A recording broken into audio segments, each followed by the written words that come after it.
I would suggest they'll probably offer us something like about $400 or $500. You're entitled to something better than that, even though it isn't the best looking motor car, but it was serviceable, the vehicle works okay, and it appears to be roadworthy. Yeah, well, it certainly got me around every day of the week, so I would hope that it was worth a little bit more than $400 or $500. All right, best of luck. Okay, thanks, Bernard. So it's not far away then? All right, thank you. Bye. I would hate to be catching a plane or something. They said it's on its way, apologise for the delay, but it won't be too long at all. Now, what does that mean?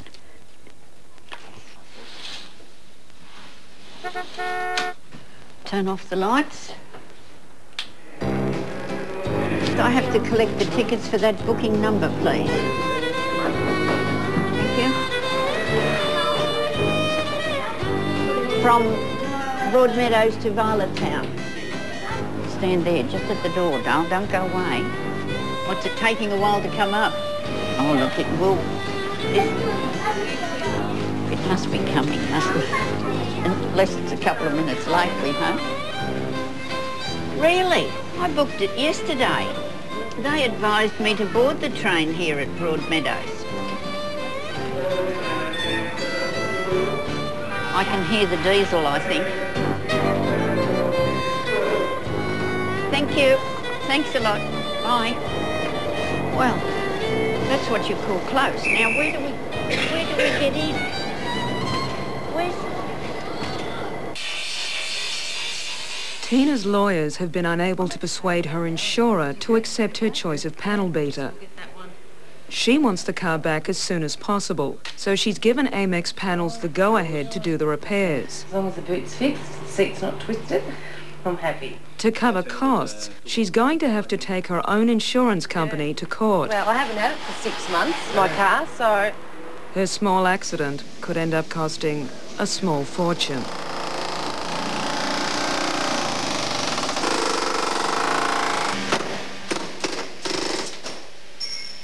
First time, you know, I've sort of got a career and whatever, and you've got some money, so you like to buy a nice car. I suppose to a certain degree we're all snobs, aren't we?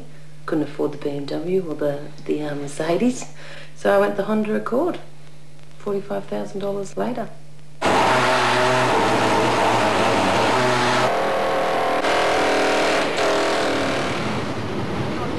I have no idea where we are at the moment.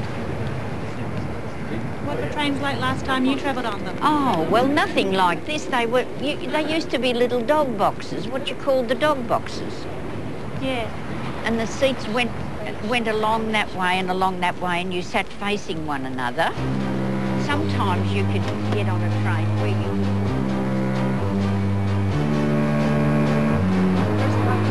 Oh, pressed it. Okay. Yes, thank you. Thank you. Bye.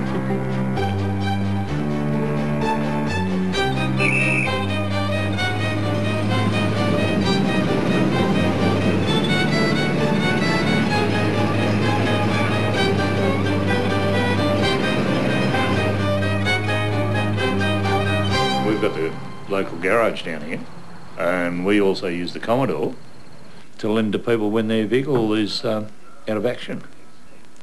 So now, like, we also lose a hire car now for 2 weeks, which is a pain in the bum. And when it's not a hire car, I use it all the time to save wear and tear on my big old car, which I prefer to only use for towing. Can I quote you to fix the car? 10 working days.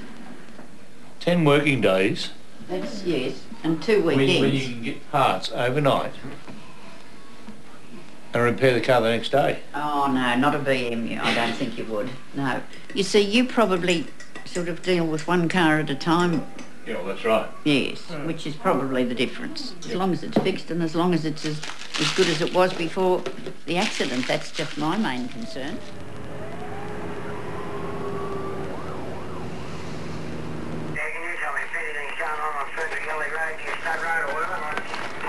Saturday morning, Warrendale, corrects it one way, corrects it the other way, does a 360, slams into an embank, right? Comes in about an hour later. He's got a cut on his head, a little gash on his shin, right? He says, oh, I don't know what happened, he said. But I was so lucky the car did a 360-degree turn, otherwise it would have hit on my side. And I sort of looked at him, and I thought, geez, you really haven't had a knock on the head, haven't you? That one's yours, isn't it? That one I towed in Saturday. Really nice old lady coming down this road. Somebody's gone through a intersection in VT Commodore and poleaxed her in the side, big time. Where's Commodore? Drove away, and she's not hurt. Whole VT went in here. Boom. Shame, nice little clean car, isn't it? She was a lovely old lady. In her 80s, very shook up. You would have calmed her right down, wouldn't you, mate? Ah, mate, policeman beat me to it. No. And the only other one was the VS Commodore, which 2 Dobermans hit. It was in the right, Dobermans.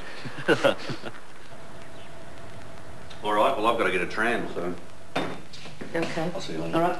Good luck. Yep. Hope it goes well. Meanwhile, Tina, her lawyers and the insurance company have arranged a preliminary hearing in an attempt to settle the matter before it goes in front of a magistrate. It sounded like a good idea, but Tina's not holding her breath. Oh, well, as expected, we're in court. If we lose and have possibly pick up their court costs, we're looking at about $20,000. That's pretty scary, actually.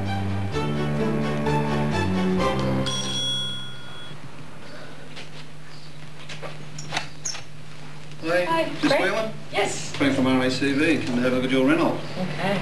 If you'd like to just show me the car, we'll go through the situation and I'll establish whether the car's repairable or not for you.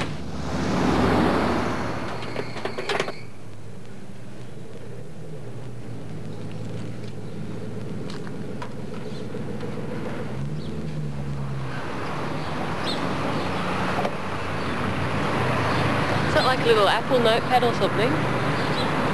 It's an assessing tablet.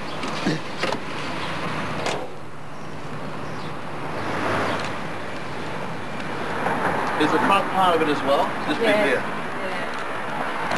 The car is certainly uneconomical to be repaired, without doubt.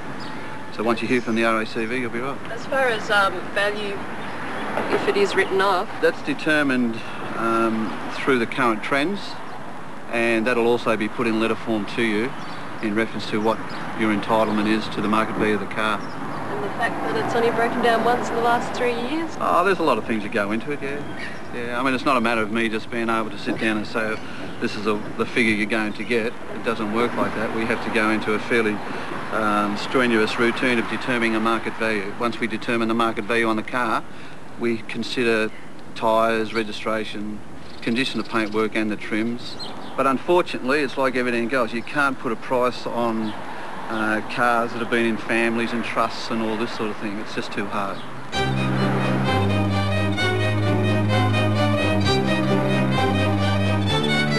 I've never had a car really damaged in an accident until the BMW was hit the other day.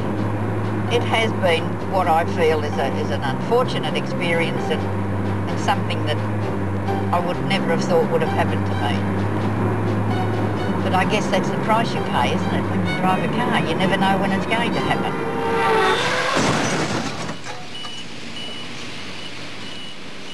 The driver of the vehicle had driven all the way drunk and was bouncing off the curbs and the gutters and came to rest at a roundabout. She had a 5 or 7-year-old boy in the back of the car with her. So they took her away and breath tested her. I don't think the police were very impressed, nor was I.